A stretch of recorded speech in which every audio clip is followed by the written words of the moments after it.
right, folks. Quite an interesting story here. Star athlete Tony Humphries is transferring from Iona Preparatory School in New Rochelle, New York, after the assistant athletic director, Bernard Mahoney, made a racist remark to him. Now, Humphrey is a baseball player, signed up to run track. Now, he's a major athlete, already deciding where he's going to go to a major Division 1A school. Now, Mahoney asked Humphrey why he wanted to run track. Well, Humphrey said he wanted to gain speed for baseball. What did Mahoney say to him? Oh, he gained his speed by running from the police. Humphrey was pissed off, so he came home, told his parents, and they're like, you're transferred to the public school. Humphrey said he's experienced racist incidents before and reported to school officials, but nothing was ever addressed. Humphrey announced his transfer on his Twitter account, quote, I'll be continuing my high school career at home. Pumped to return to Walter Panis and will bring a championship back to Cortland. Mahoney has since resigned. Students staged a walkout as well in support of Humphrey. You got your speed by running from the cops. How about that, Omakongo? Wow. Wow, man. First of all, he should be fired. He shouldn't have an opportunity to resign. And I work in schools, public, private, and charter all across this country, and this happens on a regular. I really respect this young brother for exercising his agency. We're seeing guys younger and younger exercising their agency and their choice to understand their value, to let them know I don't have to put up with this. There are a lot of other kids who don't have that same level of platform or fame to be able to make a move like that, and they're kind of stuck in those situations. But I'm hoping that this will further call that out because it's happening more often than we know. And kudos to those students also. But look, man, this happens all of the time. And this is not, I'm sure this is not the first instance, because the brother said that there have been many instances of this happening. And I really believe that these guys really got to get on point in terms of understanding that these kids are waking up. They've been inspired by people like Colin Kaepernick and just so many other people out there, and they have a platform as well. I'm sure that this brother has more followers than the guy who resigned. So they're going to be drawing more attention to this, and these schools better get on point right now, because there's going to be a lot of cameras showing up on these doors as these stories start to come out even more. Julian. You know, first of all, I got to give kudos to my alma mater, Boston College, for he has chosen to go there, and I'm excited about that. And I hope that BC acts right, and usually they do, but not always. These PWIs don't always know how to act around our people. But secondly, I think that that Mahoney, whatever his name was, should never be allowed to work with young people again in his whole entire lifetime. I mean, this is not the first time he's made these kind of comments. Clearly, he's done it before, and clearly he's gotten away with it. This young brother has actually said there have been comments before. He reported them. He took it to the top. They didn't do anything. So his parents probably said, look, enough is enough. Our child does not need to be denigrated by an idiot who doesn't have enough sense to applaud his commitment to his athletic career. So, you know, again, as Omakongo says, our young people are saying over and over again, we ain't putting up with this. Before, folks put up with it. We swallowed it. We said, okay, well, it just was that one time. No, this is systemic. It is a systemic way of treating young Black men and women, especially when they're athletes, but also when they're scholars. It has to stop. You know, this is the thing here, Maurice, is like the brother's just trying to play baseball, but you know, look, it is, you know, look, you got these old white folks, and that's how they think, and so imagine what they say about other athletes. Exactly. It's completely outrageous. And as Omakongo stated, it happens all the time to African Americans in different situations. As a criminal defense and civil rights lawyer, I talk to an individual who may be charged with their first offense every day. I hear the comments that are made from police officers and people in the community about a person who has a lack of criminal history. They may make a traffic stop, pull this person over, run their background, and say, oh, wow, you're 25 years old and have no criminal record, or you're 40 years old, you have no felonies. Historically, African Americans were portrayed as criminals, and this faculty member was completely out of line, perpetuating that stereotype. that all black people have some contact with the law, have some type of criminal history. He was racist. He was completely out of line. His comment was uncalled for, and I'm glad he's no longer employed. All right, folks, back to our Roland Mark Unfiltered video in just one moment. Are the stars out tonight?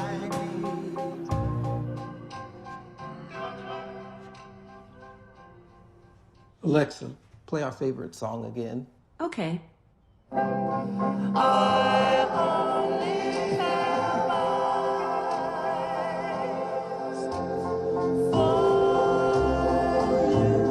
Folks, Black Star Network is here. I'm real revolutionary right now. Support this man, Black Media. He makes sure that our stories are told. Thank you for being the voice of Black America, Roland. Stay black. I love y'all. All momentum we have now, we have to keep this going. The video looks phenomenal. See, there's a difference between Black Star Network and Black-owned media and something like CNN. You can't be Black-owned media and be scared. It's time to be smart. Bring your eyeballs home. You dig?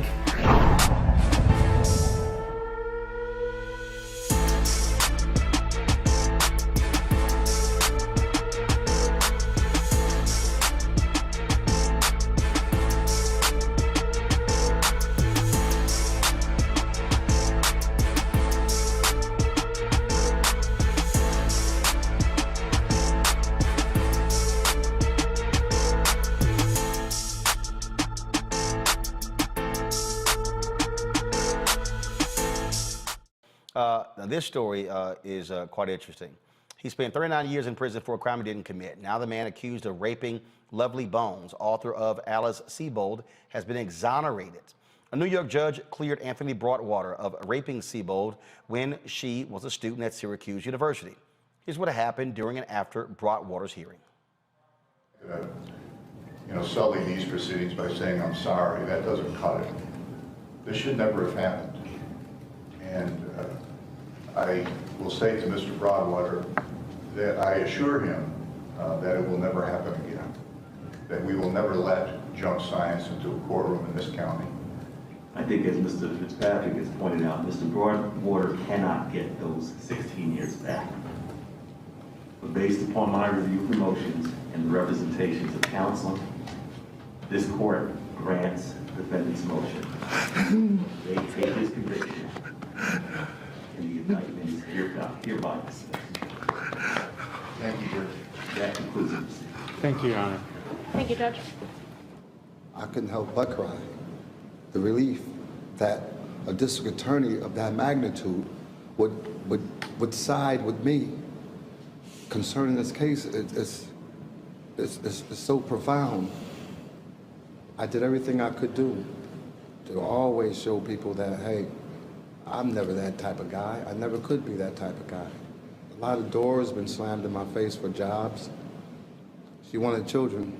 I wouldn't bring children in the world because of this. And now we're past the age we can't have children. Ruined his life. His life has been ruined over this, not just incarceration, but wrongfully being labeled a sex offender. These are things that he will never get back. So she wrote this book, and it was being made into a movie that is actually in the works on Netflix. But here's what's interesting here. It was actually the movie, Julian, that led to all of this. The folks who were working on the script, they discovered there were discrepancies between what she writes in the book and the actual case. One of the writers then hires a private eye to check the stuff out. Well, all of a sudden, first of all, the man had been in jail for 16 years. But all of a sudden, they find out that something was awry. They then reach out to him to pass it on. He then actually hires an attorney.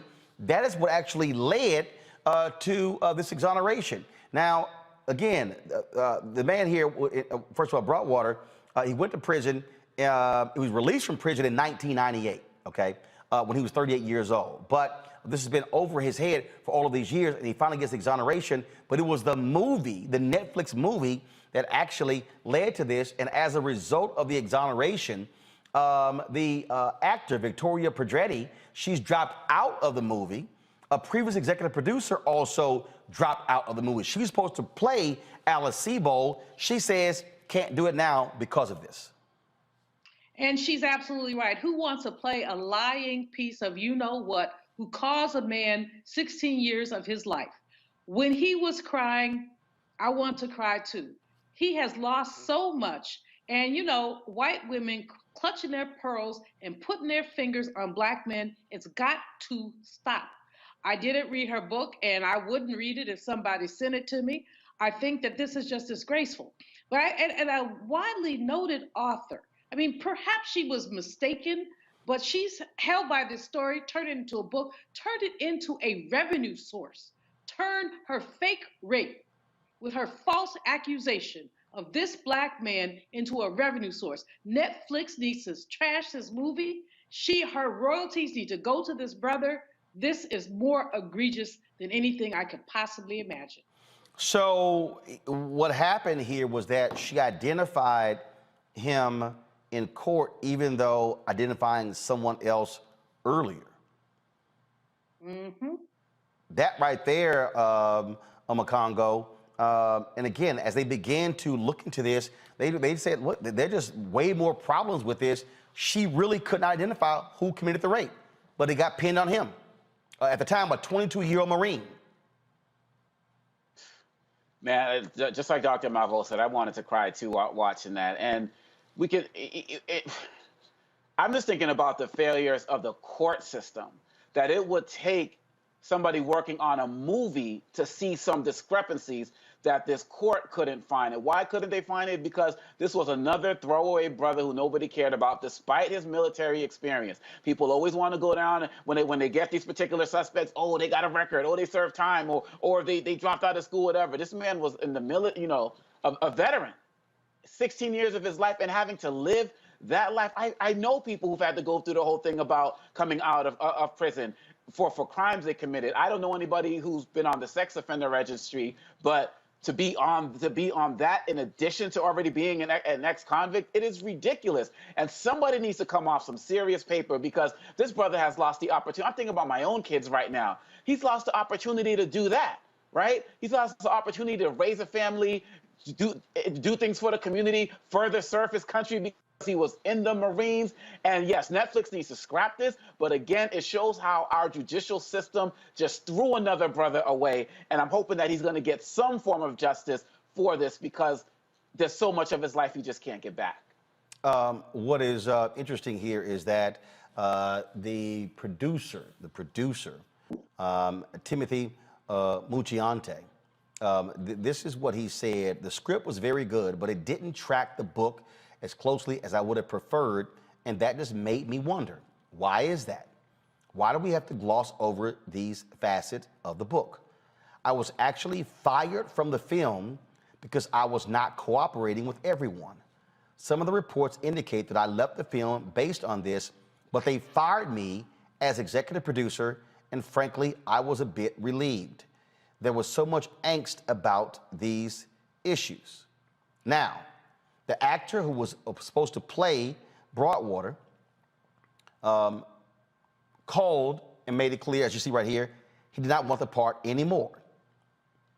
And so you got that as well. So you have all these examples here where people had issues with this movie. Again, and it was Mucciante who hired a PI to look into this, and that is what got the ball rolling to free this man from prison. That, to me, is absolutely surprising. It is shocking, and it's just stunning again, Maurice, that whenever these cases come up, 9.9 out of 10 times, it's a brother who's the one who's having to serve time in prison for something he didn't commit. Exactly. It's sad how easily our system convicts black men. We have a white woman cries, says something happened to me, and we're automatically considered guilty.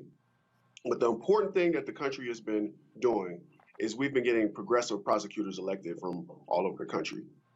They're starting to review some of these old cases. They're trying to correct some of the mistakes. And it's so unfortunate that so many individuals have lost years of their lives as a result of wrongful convictions, such as in this situation. We had recently Kevin Strickland, who was recently released after serving years after being accused of murder. We had Malcolm X murderers. Their convictions were recently overturned by progressive prosecutors. That's what we need. I'd like to see the shift that this country is making in correcting some of these wrongs and these injustices that our people have been ensuing for years. Well, actually, I got an idea. How about if Netflix does a movie on him? There you go. Yeah, there you go. Just saying. As Amakongo has said earlier, we don't know what happens to these brothers when they are falsely accused, when they are then released, when, like Mr. Strickland, as Maurice has mentioned, you get out, you don't have any money. Mr. Strickland, 60-some years old, he's not going to get Social Security because he hasn't paid into it. The state of Missouri has denied him any recompense because there's no DNA evidence. Well, there will be no DNA evidence because he wasn't there. How could there be DNA when he wasn't there? If the state of Missouri paid him the $36,000 per year that they say they pay people, he get $1.5 million. Well, thank you, GoFundMe, for the people who raised the money, but that ain't the bottom line. The bottom line is they keep crushing Black men, and we need to know how people survive. That's a Netflix movie. All right, folks, back to our Roland Unfiltered video in just one moment. Oh, that spin class was brutal. Well, you can try using the Buick's massaging seat. Ooh, yeah, that's nice. Can I use Apple CarPlay to put some music on? Sure, it's wireless. Pick something we all like. Okay, hold on. What's your Buick's Wi-Fi password? Buick Envision 2021. Oh, you should pick something stronger. That's really predictable. That's a really tight spot. Don't worry, I used to hate parallel parking. Me too. Hey. Really outdid yourself. Yes, we did. The all-new Buick Envision, an SUV built around you, all of you. Folks, Black Star Network is here. Oh, no punches! I'm real revolutionary right now. Support this man, Black Media. He makes sure that our stories are told. Thank you for being the voice of Black America, Roland. Hey, Black, I love y'all. All momentum we have now, we have to keep this going. The video looks phenomenal. See, this difference between Black Star Network and Black-owned media and something like CNN. You can't be Black-owned media and be scared. It's time to be smart. Bring your eyeballs home. You dig?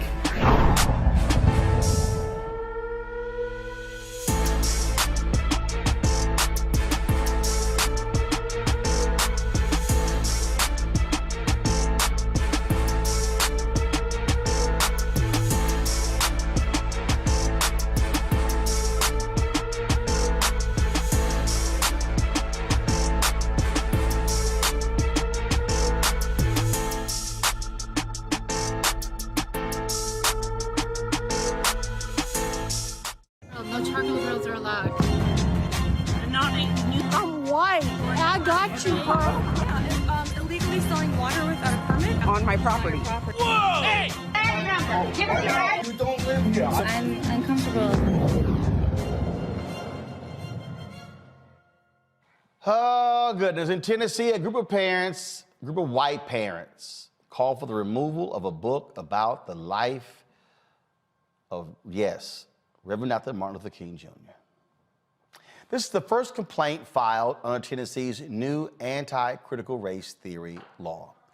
In an 11-page complaint filed by a conservative parents group, Moms for Liberty, the group claims that the book, Martin Luther King Jr. and the March on Washington, was among a set of lessons promoting anti-American rhetoric. However, the state's Department of Education declined to investigate the book because the lessons took place last year. Not that they're stupid, but they don't actually apply this year when the law was passed.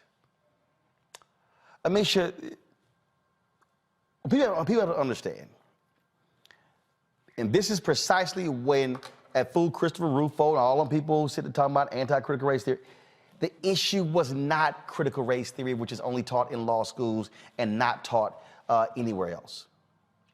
They want to label anything black They want to label anything dealing with race, anything dealing with equity, anything dealing with diversity as anti-critical race theory. That is their aim. Absolutely. And I think that we have to talk about this over and over and over again. Critical race theory was never the goal for Republicans. It was never the goal for conservatives. It was never the goal for this new wave of education reform. What they want to do is eradicate any knowledge of American history that is inclusive to the struggle, the fight for civil rights, as well as a lot of the atrocities that white Americans have embedded upon or encroached upon people of color, be it whether they're Black, Latino, Native American, or otherwise. They are trying to strip and be able to only tell the history they want to tell of the shining white guy hero, reiterated over and over again throughout American history. They don't want to talk about the Trail of Tears. They don't want to talk about the Civil Rights Movement. They don't want to include books that speak on the atrocities of slavery, the injustices that followed Reconstruction, the Civil Rights Movement in and of itself, of the lynchings, both in my granddaddy and great-granddaddy's day, but also happening in modern day America. These are things that they want to strip from the books because they don't want a next generation of young people to learn about them. They don't want to have any bit of heritage actually represented for people of color in those books. And let's be real, Roland, very little of our story was actually included in the history books to begin with, long before this critical race theory argument was ever even thrown out. But this isn't about CRT. The argument has always been white people trying to design books and literature based on their view of what America is. And their view of what America is does not include cultural representation of us. It does not include the pathway that we have walked throughout this country and the many atrocities that have been bestowed upon us, as well as, in all honesty, some of the things that we have done that have helped to benefit this country as Black people. Those things we're fighting to have remain in textbooks as well. It is a very undercut and a very disgusting practice, but it is one that they have been fighting to do for quite some time now and are using the school boards, weaponizing school boards and getting more and more of these extreme right-leaning individuals on school boards so that they can advance removing the literature that speaks to the Black experience, removing the historical context of the Black experience. This is their goal. This was never a CRT argument to begin with. This was one basically on its face to erase all things Black from the history books. That is diminishing America. It is diminishing the role that we have taken in this country. It is diminishing the atrocities that we face, but also the successes and the things that we provided this country that have made it stand for so long. They want whiteness to rule, Mustafa. Of course. This is about politics, power, and money. So they looked and they saw the whipping that they took in 2020, and they said, how are we going to make sure that when we get to 2022 and 2024, that we can get our base whipped up enough that we can get enough voters to come out? This is a Willie Horton moment for those who understand history long enough, when you got to have a boogeyman. So they use CRT as the boogeyman to get people energized on the right.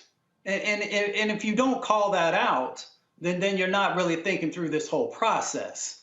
The other part of it is, as Amisha said, it is about the whitewashing of history. Because if you can do that, then you don't have to address all these egregious sets of actions that still continue to happen in policy and that happened before, and then that's tied to resources. So people want to be able to control the resources, and they want to make sure that there's not investment in the areas that have been disinvested in, because when you reinvest or finally have investments in those areas, people begin to have more free time. When people have more free time, they can get more engaged in all these processes that happen on the local, the county, the state level, and more people have time to dedicate also to getting engaged in the political process. So it is cyclical, but it is also very clear the things they're doing. And then the last point that I will raise, it also gives those folks who are racist and nationalists and all these other types of things the justification for many of their actions as well. So that is a component of it also.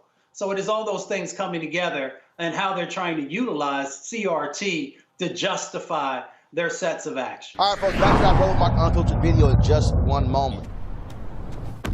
Oh, that spin class was brutal. Well, you can try using the Buick's massaging seat. Ooh, yeah, that's nice. Can I use Apple CarPlay to put some music on? Sure, it's wireless. Pick something we all like. Okay, hold on. What's your Buick's Wi-Fi password? Buick Envision 2021. Oh, you should pick something stronger that's really predictable. That's a really tight spot. Don't worry, I used to hate parallel parking. Me too. Hey. Really outdid yourself. Yes, we did. The all-new Buick Envision, an SUV built around you. All of you. Folks, Black Star Network is here. I'm real revolutionary right now. Support this man, Black Media. He makes sure that our stories are told. Thank you for being the voice of Black America, Roland. Stay black. I love y'all. All momentum we have now, we have to keep this going. The video looks phenomenal. See, there's a difference between Black Star Network and black-owned media and something like CNN. You can't be black-owned media and be scared. It's time to be smart. Bring your eyeballs home. You dig?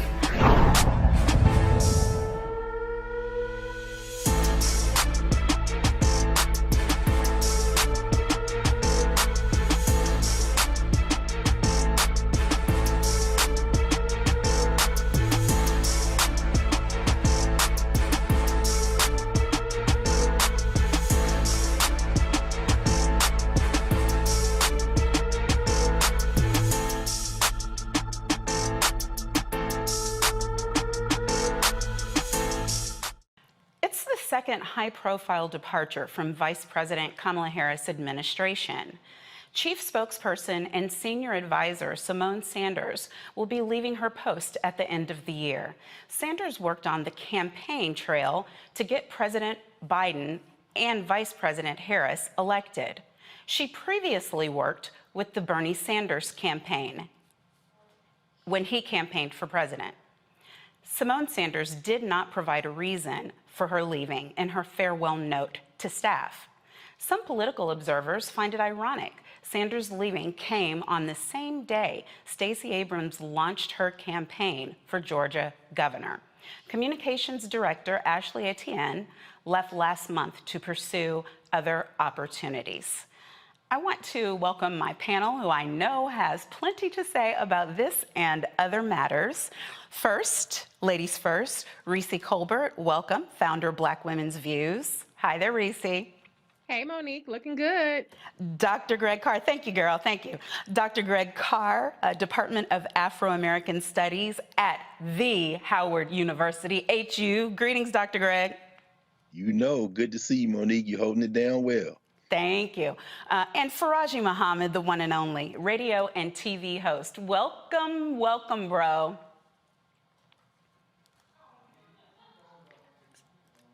So what in the world is happening? Reese. Well, I think this is much ado about nothing. I think Simone Sanders is incredibly talented and certainly in high demand in whatever she decides that she wants to pursue. She's had a very long, grueling last couple of years. The campaigns are relentless. They require a lot of travel, a lot of dedication, long nights. And then to turn around on the heels of a very hard-fought primary, the general election, and going to an even more grueling White House in which the vice president is under unprecedented scrutiny, I can understand why she's ready to move on. I think that Simone Sanders has a very positive and really collegial relationship with Vice President Kamala Harris. And so I just think that, you know, people come and people go. The White House is a very tough place to work. I don't think that there's any sense of it's too tough for her, but I just think that she's probably ready to move on to the next chapter. And so I wish her well. Well, and here's the thing, Reese, before I hear from our gentleman, the people in the White House make clear that they've known that she was going to be departing at the end of the year for over 2 months. So this was the plan, really, for her to stay through the first year of the administration. And then who knows what it is she's going to do next. I agree with you, whatever it is, she's going to be phenomenal in it. But I'm personally just sick of the any and everything that happens is a big deal if it is at all related to the Vice President of the United States. Absolutely. I would like to remind people by this time during the Trump administration, we had gone through multiple Secretary of States. We had gone through multiple cabinet officials at various levels. People had to resign over corruption. over cronyism. And so, we also had multiple press secretaries by this point that Trump had. And so this whole notion that a senior advisor to the vice president is somehow super newsworthy is really ridiculous. And I think they're trying to feed this narrative of there being drama and dysfunction when the drama and dysfunction is coming from the outside and trying to, project a sense of gossip and tawdriness on the vice president's office, which is very busy doing a lot of very substantive and important work. Right. Absolutely. Absolutely. All right, folks, back to our Roland Mark Unfiltered video in just one moment. Are the stars out tonight?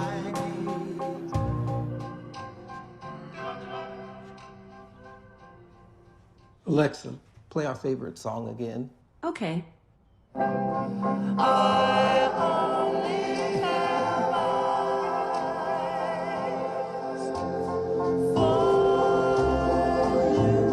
Folks, Black Star Network is here. I'm real revolutionary right now. Support this man, Black Media. He makes sure that our stories are told. Thank you for being the voice of Black America, Roland. Stay black. I love y'all. All momentum we have now, we have to keep this going. The video looks phenomenal. See, there's a difference between Black Star Network and black-owned media and something like CNN. You can't be black-owned media and be scared. It's time to be smart. Bring your eyeballs home. You dig?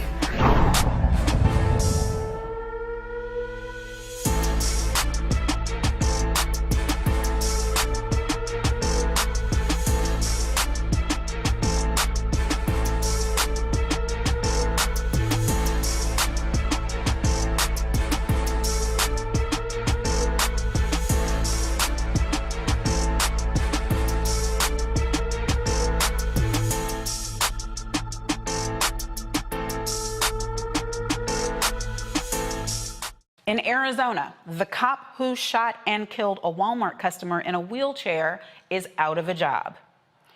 We want to warn you, what you are about to see is disturbing and graphic.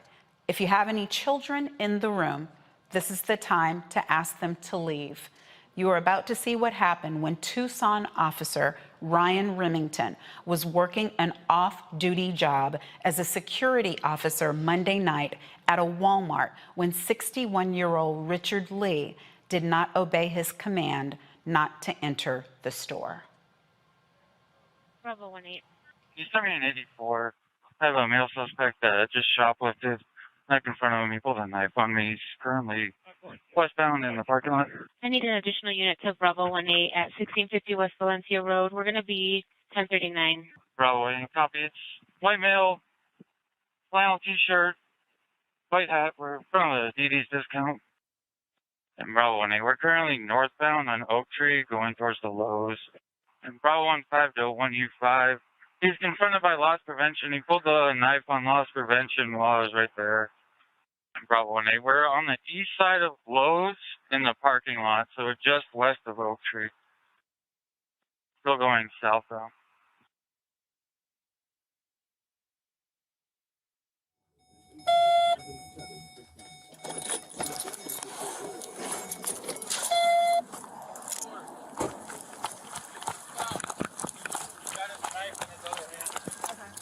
Go to the store, sir.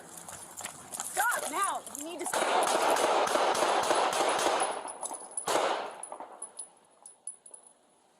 Bravo 18, shots fired.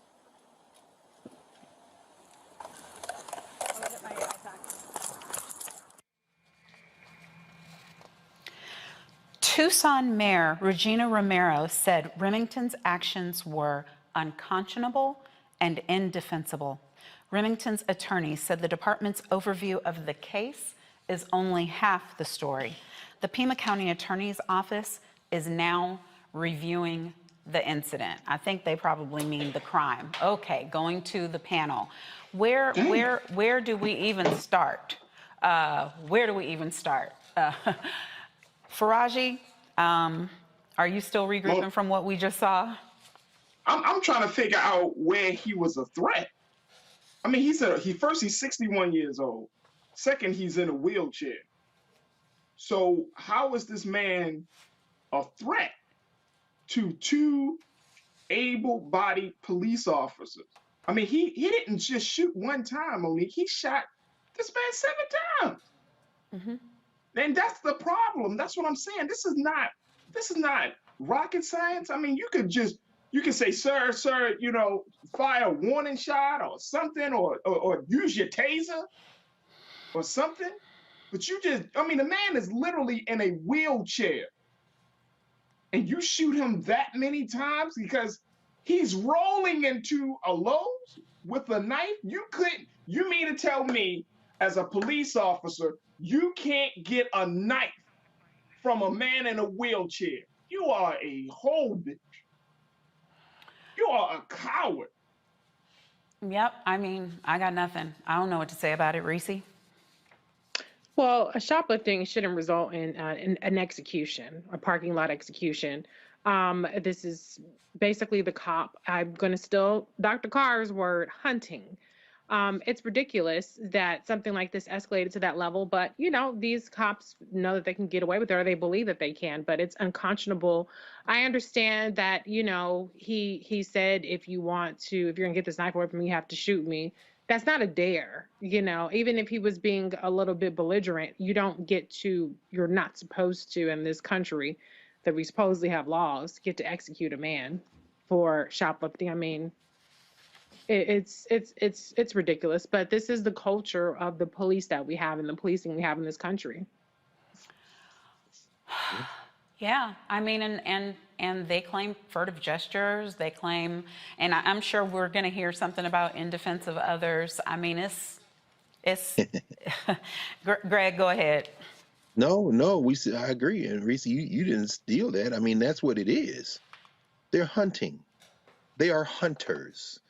And the police forces in this country want you if you have a hunting mentality. If you do not, they do not want you.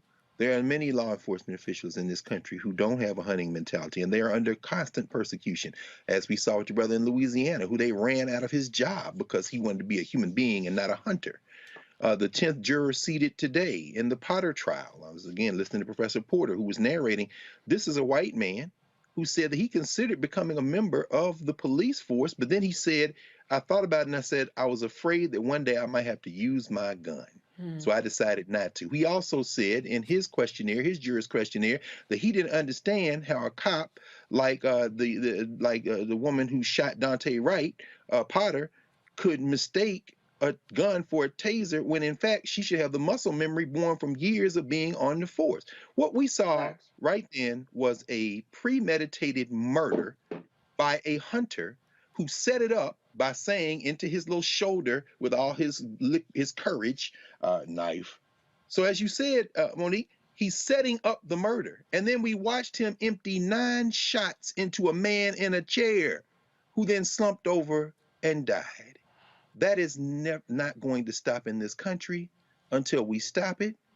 And then frankly, whether it be Kyle Rittenhouse getting in his car driving from one state to another and asking the police, can I be a deputy and shoot some people? And they say yes. Whether it be the McMichael brothers tracking down Ahmaud Arbery, and the only reason that they were convicted is because some stupid attorney on their side, and they say stupid as far as they're concerned, let slip a video because the prosecutors had already set it up for them not to be charged. If this man is not only arrested and convicted, in Arizona won't do that because the county attorney has already said just because he had other options doesn't mean that the action he took wasn't inappropriate. This man not only needs to be convicted, people say, well, if you're against the death penalty, you have to be against it in all cases. Right. Right. I'm like Adam Wells. I'm like Rosa Parks. You know what? Give them what they gave you. In fact, the Montgomery bus boycott started this week in 1955. Rosa Parks said one of her earliest memories was sitting at her grandfather's feet in their little house in Tuskegee, and he would go to sleep with a rifle over his lap. And she said, as a little girl, he slept there, and we had to sleep with our clothes on. And she said, I wanted to see him kill a Ku Kluxer. That's Rosa Parks. This is gonna stop when we stop it. Yeah, y'all go look up Rosa Parks. Y'all think about that bus. You better look back when she said, I want to see him kill a Ku Kluxer. Well, anyway. but looking at the prior case that was discussed, the Goodson case, I mean, I don't know how you call this anything other than an execution. And Yeah. I'm glad, of course, that he's being indicted with 2 charges of murder and 1 count of reckless homicide, but it leads you to wonder how many more similarly situated, like-minded people there are who are committing state-sanctioned murder and state-sanctioned assault. And really, it's ego, right? Because even if all of the facts are true, as he claimed, that the man was driving and waving around a gun, at the time that he killed him, he was walking into his own self-house. So we've got an officer who's angry, and it's oh, no, you won't. And they use their guns to settle those scores. So it to me is, you know, we need something more than what we have now, but I'm at a loss for what that is. Reese, you got any answers before we move on? I don't have the answers, but stop hunting. That's all I can say. I mean, it's going to fall on deaf ears, but stop hunting. And just the one more thing about the Goodson, there was no even exchange that they had. There was no traffic stop. There was no warrant. There was no nothing. It's a man walking into his house with Subway sandwiches. You cannot tell me a man who go to Subway and decide he want to turn into a cowboy, walking into his own house and have a shootout from the back, walking away. That doesn't even add up. But stop hunting us, please. I can't even say please because I don't like the bed. Stop doing it, period. Say please with a Winchester rifle. That's what IWL said. A Winchester rifle. Please goes a lot longer when you got one aimed at them. I'm not fooling with you, Greg. Okay.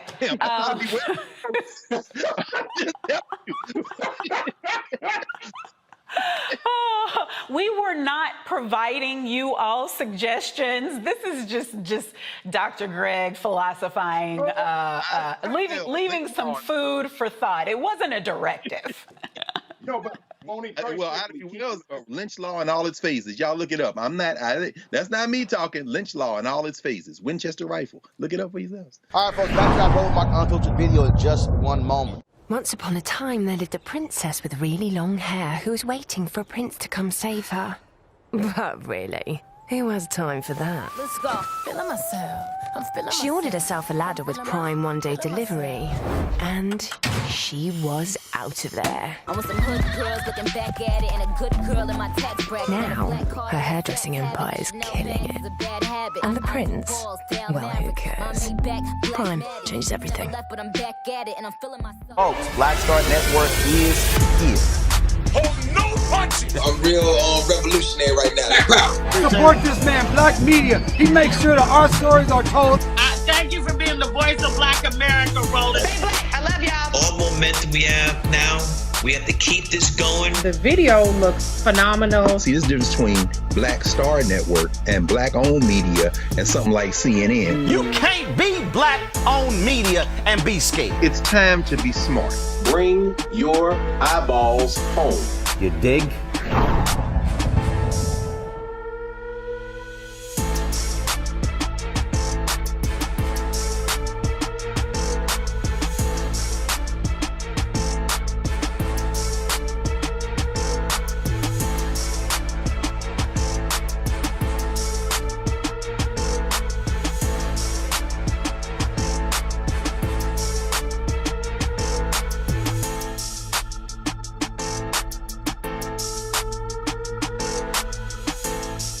Michigan officials are still trying to find out why 15-year-old Ethan Crumbley went on a violent rampage, killing 4 and injuring 7 at Oxford High School Tuesday.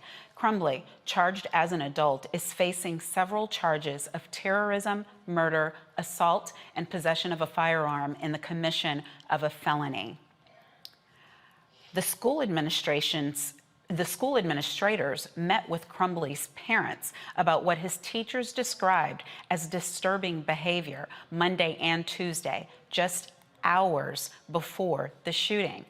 Evidence from Ethan's journal, cell phone, and social media posts have investigators believing the shooting was a premeditated plan. Video taken the night before the attack shows Crumbley talking about shooting and killing his peers at school. He also boasted about the new gun his dad purchased, which he used during the shooting. There are also reports of an alleged countdown to the shooting and references to the devil on his now deleted media account. The question lies, could this tragedy have been prevented? Reese, I'm going to let you answer that question, but I'm going to say what I think I have said on this show at least 11,000 times. Until the U.S. government acknowledges that there is a real problem with white males between the ages of now 14, 15, and 33, it's not going to stop. Right. And, you know, I said this earlier today on Clay Kane Show, I'll say it again, believe white men. When they tell you that they're going to shoot up a school, when they tell you that they devil worshiping or whatever demonic stuff that he was into, believe them. You know, it's crazy because if a troubled Black child is meeting with, you know, getting called into the principal's office, that child is getting suspended and they're getting expelled. Okay, there's consequences for them. We've seen 10-year-old and adolescent Black girls being tossed around like rag dolls by school resource officers and police officers, and yet this killer has been treated with kid gloves. I mean, even the New York Post released a picture of him that was not his mugshot. It was a picture of him as like an 8-year-old choir boy or something. And so we need to stop treating white male rage with kid gloves. We need to stop calling it economic anxiety. We need to stop calling it, you know, these different euphemisms where we talk about they're under, you know, we play into their culture wars by having the conversations on their terms on things like critical race theory, et cetera, et cetera. And we need to start taking seriously the threat. I mean, Janet, I forget how you say her last name, Janet something or another. She talked about this back, you know, before Bush was even in office, when Clinton was still there, about, you know, the threat that, you know, white domestic extremism is posing. So I'm not saying this was racially motivated or anything, but we have to start taking these troubled white boys, men, whatever you want to call it, seriously. All that energy that people put into over policing and oppressing and you know, putting Black kids and brown kids in this school to prison pipeline. I'm not saying you do the same thing with white kids, but I'm saying don't let them off so easily because they're the ones out there shooting up these schools. Right, absolutely, agreed. And the thing is, Faraji, they don't just drop in out of the sky at 14, 15, mad as hell. They are being raised, something closer that looks like raised. They were once babies and then toddlers before they work their way into all of this rage, and they are being affected by outside influences, not just I'm not totally, I think parents probably do have a responsibility in this case, but it's not just that. We're seeing how they are being indoctrinated and conditioned through the dark web and through all of these outside sources. What is it that needs to be done to run down these rabbit holes and stop it? I mean, I think there are a few things at play here, Monique. One is just the point that you were making. You know, when you see a child 15 years old who decides to go up into school and he's going to start shooting and killing people, the first thing I would look at as an investigator is looking at the parents. What's going on inside the home, right? Because the home serves as the base of a child's understanding about the world and themselves.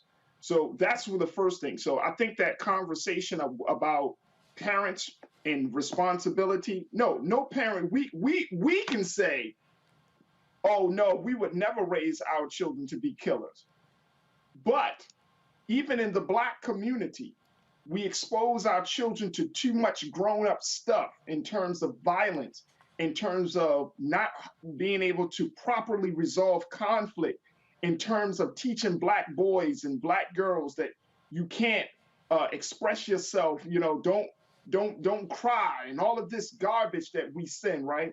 And I'm saying, and I'm using that as an example because he could have been exposed to the same thing. Now, does that mean that he should get a slap on the wrist? Hell no, he shouldn't.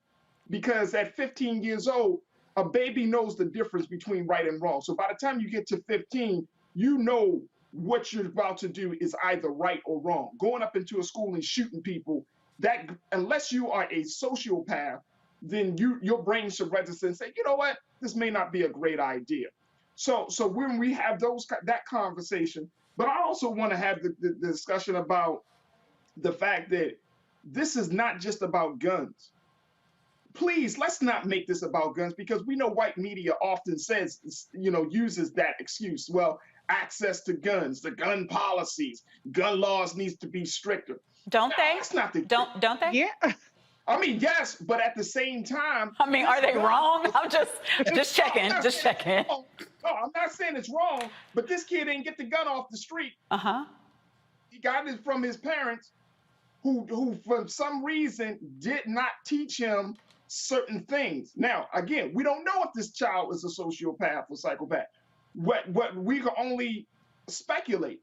But the point is that let's not let's not get away from the simple fact that he made a choice. This child, just like Rittenhouse, just like all of the other white males that go into, that's a mind thing. And Dr. Carr, I'm sure you can attest to the fact that we see this all the time.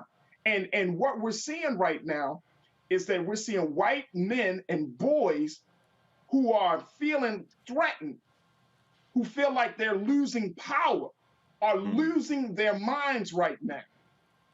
You can take it from President Trump all the way down to this joker. They'll feel like they're losing their minds right now. And so how do they handle that? They only handle that by, I'm gonna shoot and kill somebody. And that's the part of the conversation that we don't want to really have, because we don't really believe that an individual can think like that. But guess what? It happens every day in the Black community too. When you got Black people who say, man, I'm just going to do me. And next thing you know, we shooting and killing each other. That's a mindset. Something is inherently wrong when the human being is at a place or at a thinking where they feel like the only way they can resolve a problem, the only way they can relieve certain type of feelings within them is that they play God and take somebody out like that. Yeah, I hear you. I agree with you. The only pin, if I had to put a pin in it to make a point, that the separation for us, where we got crazy and depraved and psychopathic and homicidal people here, the same way they are everywhere else in the world. The difference is that we are weaponized differently to be able to do something about it. So I don't think that we can ignore the gun conversation while we're having the conversation about the state of our mental health. Dr. Greg, but I got to keep moving. I got a question for Dr. Greg, because he's my. There's a culture of violence in this country that we haven't fully embraced. I hear you. America loves violence. I hear you. That's why. But I'm still going to Dr. Greg. I hear you, and I'm going to Dr. Greg. Okay. Because I need my senior scholar, because I'm just asking you this question, frankly, Greg, because I want to know your answer. I just want to know what you think about it. And I got my little introductory quick 3 sentences about it before I ask you the question. You have to be 18 to be able to vote, right? And you got to be 21 to be able to drink. Yep. You got to be 18, sometimes 21, and to be able to serve police officer, military, etc. You have to be 18 and over to be able to drive on your own. And the reason why they make these limits, these minimums on age, is because the brain in the adolescent is not fully developed for them to be able to make the mature decisions that are necessary to handle those types of responsibilities. So, my question then is, do you agree or disagree with teens that are 14 and 15 being charged and tried as adults, such as in this case? No, I disagree. Of course, for the reasons you said. And I think it's a I love seamless. you, Dr. Greg. Yes. What? Okay. No, I mean, Yeah. you laid it No, out. it's brave. It's brave and it's bold, because sometimes we fight for the black boys and we don't want them to be tried. And then the white boys come and do this stuff and we're like, throw them under the jail, you know, give them the electric chair. And I'm like, come on, people. What's the policy and what do we believe in? Go ahead. I'm sorry. I'm excited. Please don't apologize, because I think this is the challenge we have. Again, there is no such thing as an abstract human being. And so that's why I think the conversation we're having, you know, Reese and Faraji and me and you, it's all part of a seamless whole. And I agree, Faraji, what you said. There's a culture of violence. So this isn't happening worldwide. The United States is a gunfighter nation. In other words, the things we worship are violent. Whether it be football, whether it be every movie, every television show, damn near everybody interviewed on Roland Martin Unfiltered with a new TV show on here. If you take 50 Cent out of the rotation, it stars all the violence. I mean, in other words, we worship it. We worship the gun. Now, you know, so at the same time, but race plays a role. Remember, I'm sure we both remember this, sitting in our constitutional law class, and we had to read Milliken versus Bradley.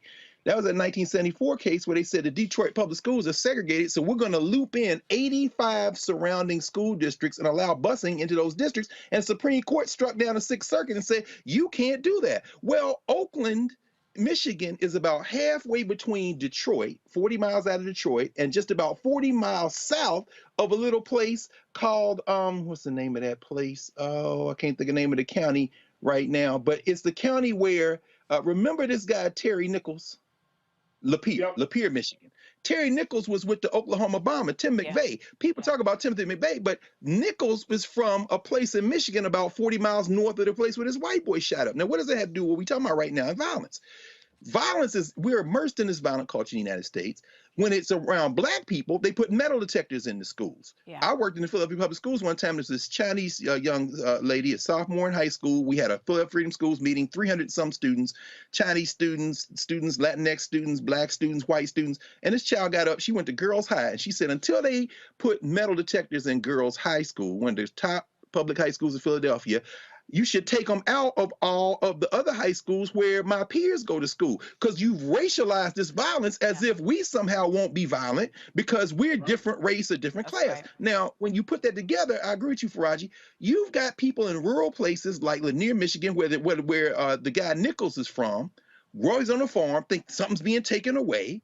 You've got in Detroit kids who are being, assaulting each other, fighting each other, but they're not bringing it to the schools in the same way. And then you got this white boy who feels like probably something's being taken away from him, but he's in an environment where they allow you to take a gun to school, not because they knew about it, but because they put nothing in place to prevent it. So if we're not going to charge him with the death penalty, we shouldn't charge anybody as an adult. We shouldn't charge anybody else as an adult, but we have to address the fact that in this country, which isn't a nation, people have retreated to their corners based in race-stoked fear that has been further weaponized by allowing white children to get away literally with murder, while black children are treated as suspects when they've done nothing except be walking around. The rules aren't the same. So I think that's the ambiguity where we can say no 14-year-old should be charged as an adult, but when you put race, culture, and reality in it, it isn't this abstract 14-year-old. It almost has to be applied differently depending on circumstance. Right. Well, and they have charged him as an adult in this case. But like I said, sometimes I hear an outcry behind that, and sometimes I don't. And I think all right, folks, back to our unfiltered video in just one moment.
Folks, Black Star Network is here.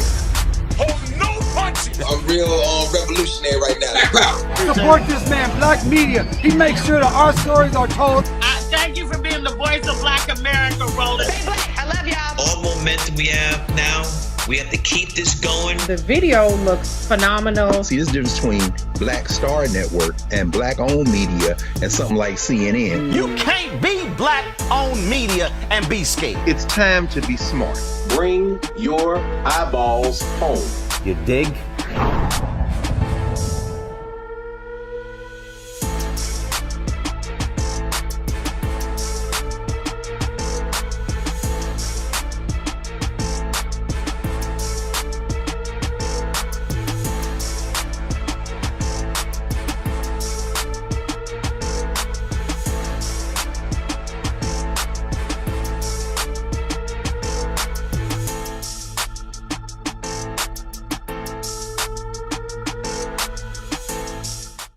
Georgia Democrats managed to flip at least 7 local races across the state, including in Warner Robins, where voters elected the first woman and first black mayor to lead the city. LaRonda Patrick defeated incumbent mayor Randy Toms. Atlanta also has a new mayor. Andre Dickens will be the 61st mayor of Atlanta after winning Tuesday's runoff over council president Felicia Moore, 64% to 36%. Joining me from Georgia is Fanika Miller, the senior Georgia manager for Black Voters Matter. Welcome, Ms. Miller. Good afternoon. Thank you for having me. I want to tell you first that I talked to the big boss, Cliff Albright, and he had nothing but great things to say about you and the work that you're doing on the ground and the leadership that you are showing. So congratulations and thank you, because we all need you and the work that your organization does and the work that you do. Thank you. Can't do it without our team. Well, you know what, and it's a great team. I love Latasha and Cliff, but they have a gift also for organizing, absolutely, starting with organizing the best in leadership. What can you tell us? How did this happen? The Warner Robins race is historic. We are we're still excited and riding on a high. We have a partner, a longtime partner in Warner Robins, Georgia, who's been working for the last decade in order to see this transformation happen in community. New Vision is an amazing organization that focuses on Black women and girls and teaching them how advocacy affects their lives. And so last summer in August, they hit the streets. They delivered the Warner Robins proper for Joe Biden. They did the same thing again and flipped that city blue for the 2 Senate races. Then they showed out again in March and delivered a special election at large city council seat. And they hit the ground again in August of this year to get voters to the polls one more time in spite of SB 202. And these are the results that we find ourselves in. In fact, turnout for the runoff election last night was double what it was in the general and in 2017 for the runoff. So that partner, we're so happy to support them and do this great work with them. So what do you find is most critical when you're saying that they're hitting the ground? Is it the pure numbers of people who are there and able to mobilize, or is it the messaging? Because what I'm wondering is what's the magic formula for what needs to be said for people to understand, yes, your vote does matter. Yes, every vote does matter, and turn that into actually showing up on Election Day. It is reaffirming that Black voters matter. It is taking the time to have conversations with our community, right? And to have real conversations with our community. It is letting folks know that this work is 365 days a year, that the hard work begins on the day after election. So after the presidential election last year, they didn't stop. After the Senate election, they didn't stop. They kept engaging their communities, kept leaning into their power to build coalitions of broad voters and to engage folks in conversations. This partner and our partners all across the state of Georgia, we have over 130 partners in 75 counties. They attended the first convening a statewide convening where each of them who had elections in their communities learned how to craft a field plan for their community. And they worked those field plans, and we experienced results unmatched during the general municipal. And last night, our partners across the state were 12 for 12. Not only elected Miss Patrick, but electing 3 other first-time Black mayors across the South and picked up 12 additional seats. And what are your thoughts about the outlook for the governor's race? Well, we're going to focus on Black voters again.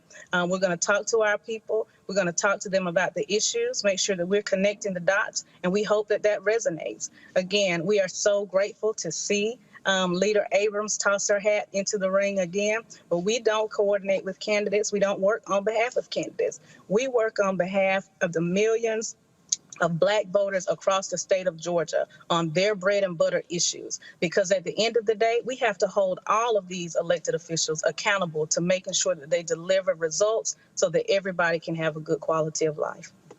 Well, I am just appreciative, and all I can think is multiply, multiply, multiply. I pray that what is being successful in Georgia will become successful, because Lord knows we need it, looking at the way the news is going and the things that people are trying to do to keep us from our fundamental right of voting. I'm going to turn to the panel.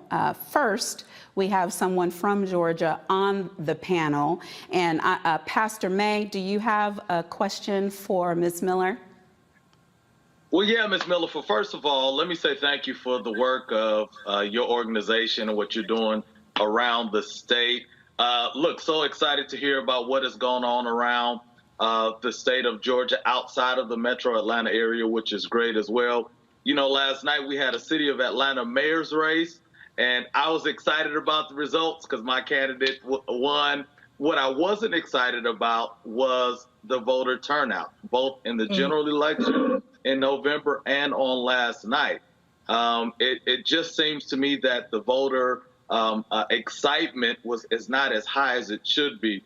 What can y'all continue to do throughout the state to gin up that excitement, you know, in preparation for these for the larger elections that will be coming up next year and beyond? Yeah, excellent question. Historically, turnout in municipal races is lower than it is in midterms and in presidential, because there's just not the same level of investment. The top of the ticket drains all the resources and all of the money. And then folks go home and they forget about the municipals. But this year, municipal turnout was actually higher than it was in 2017 across the state. It still looks like a small fraction, but Black voters and people of color made up about 41% of the turnout in municipals across the state. Down in Brunswick, Georgia, they doubled by 100% their turnout in municipal races this cycle. Again, in Warner Robins last night, there were about 6,700 voters who voted in a runoff election in 2017, and it was 8,800 last night. So the more that we talk to folks, the more that we focus on community organizing and lean into the issues and the importance of running in every election, then that's how our folks are going to stay engaged. That's how we're going to continue to win all across the state of Georgia. Attorney Manning, do you have a question for Fanika? I do, and first I want to congratulate you again on the amazing results. My question is just how can you replicate those same results or the same approach in other places like Texas, where I live, where, you know, we need that kind of institutional support and that kind of strategic planning to yield the same results. So what suggestions do you have for how we can replicate that where we are? Well, fortunately for Texas, we have an amazing state organizing manager in Texas as well. And so we know that our sister will be planning and strategizing and seeing how we can do the same thing. It just takes hard work, and it is grueling work, right? And making sure that our partners across each one of these states stays focused on the end goal and stays focused on, you know, the prize. And so we'll get that strategy together. We'll see wins in Texas. One thing that I know, in spite of all voter suppression tactics, in spite of the barriers that folks have put in place, in spite of redistricting efforts, you cannot suppress a people who are familiar with oppression, right? We're going to win every time. Attorney Bolden. Yeah, hey, congratulations last night. But I will say this, you know, the Democratic Party at the national level isn't being very helpful right now. As I travel the country, there's a large amount of voter discontent with the Biden-Harris ticket, the fact that black people put them in the majority in the Senate and the House and the White House, and yet voting rights has not been a priority, or at least they haven't been able to get it done. That's got to be a pretty strong headwind, notwithstanding having Senator Warnock as well as Stacey Abrams on the ticket next year, in being able to replicate that black voter turnout. What we're hearing in Washington is that's going to be tough because Democratic voters simply aren't happy that their issues, criminal justice reform and the Voting Rights Act, simply haven't been made a priority by this administration. How do you respond to those concerns of here in Washington? Uh-oh. My light went out. There we go. Yeah, no, I am a black voter myself, right? And I echo those concerns. I have aligned myself with the Democratic Party, for many years before I transitioned to this space. And what I'll tell folks that sometimes we just don't trust the system. We told folks last year that if they get out and they vote in record numbers that we were going to get this. And we did. Our votes did deliver. Our votes delivered, COVID relief. It delivered ARP funds. I call it the Biden bag, right? But we still have to just continue to have those conversations with our voters, but not focus so much on the federal and continue to focus on the local elections. That's our sweet spot. And we know that we need federal protection of our voting rights, but we know that help may not come. Right. And so if it doesn't come, what we can do is continue to flip these mayoral seats, flip a school board seat, flip a county commission seat in those down ballot races. That's the sweet spot. And those are the races that are going to impact our communities and black voters the most. Yeah. Good luck. And it'd still be nice to get some federal help, though. It would. We agree. Well, Ms. Miller, thank you so much for everything that you're doing. All politics is local after all, so we want to back you up any way we can. Tell us how we can help support Black Voters Matter Fund and the work that you're doing. Yes, absolutely. Thank you so much. You can visit our website at www.blackvotersmatterfund.org. You can donate, you can stay connected, sign up for our newsletter, follow us on social media at blackvotersmatter.org and Black Voters Matter on all social media platforms. Thanks so much for joining us. Thank you. Have a great night. All right, folks, back to our Roland Mark Unfiltered video in just one moment.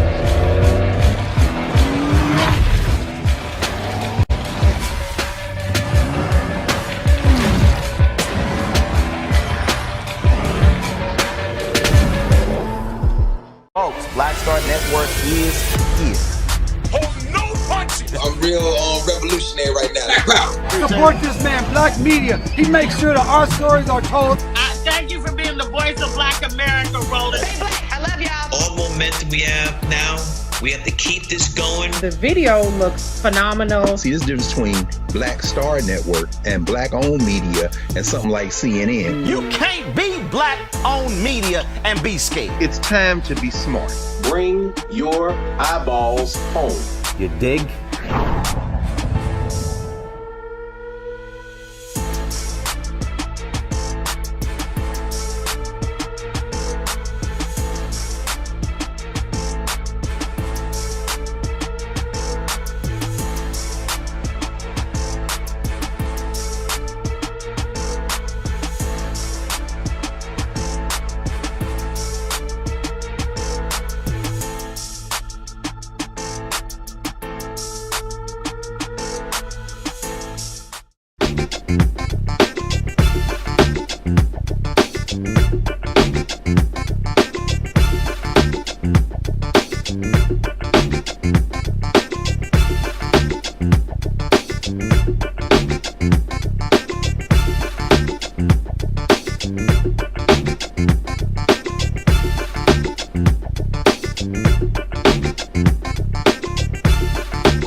Roland.